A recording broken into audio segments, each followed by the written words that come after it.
curve that is like almost completely horizontal.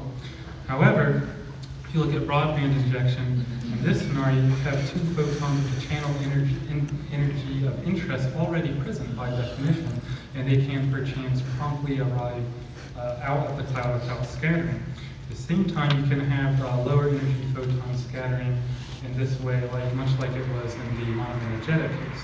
The lowest timescales are set by the prompt escape of the hard and soft photons, and this will set the behavior of the highest Fourier frequency, which we expect there to be no time lag at the highest Fourier frequency.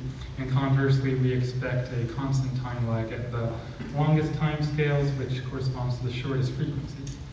Our mathematical model is a spherical Comptonization model, and we make it dimensionless, and we apply the outer boundary condition for the free streaming outer boundary condition.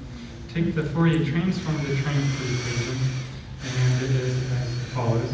The solution to this differential equation will be the exact solution for the Fourier transform to Green's function, which looks like this. It is this guy appears monochromatic, and so, but we want the broadband, so we simply convolve this with the Bremsstrahlung source spectrum like so, and it won't even fit on this page, it's much bigger than that.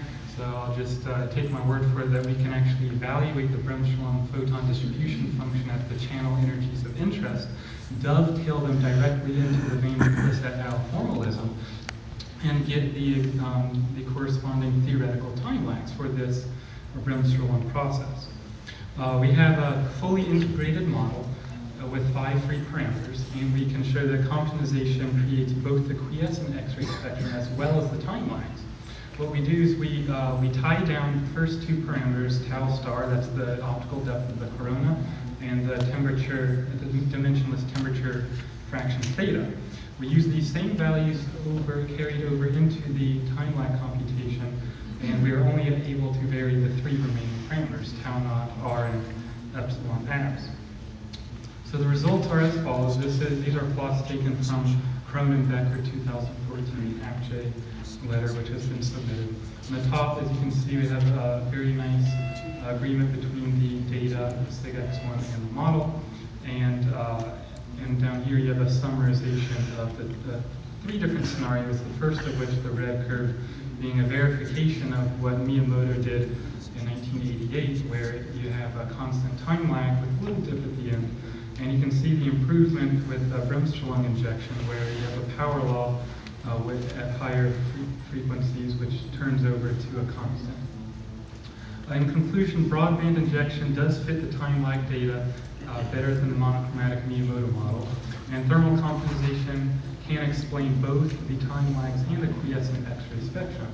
And in the future, we hope to obtain similar analytical results for the inhomogeneous case, in which we will look at 1/r electron number density profile. And in this case, we expect the time lags to fit the data even better than we already have. Thank you.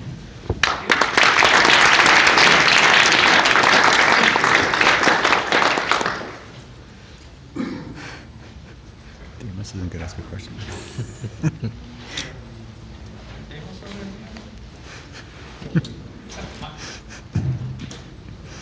What is the size you find for the corona?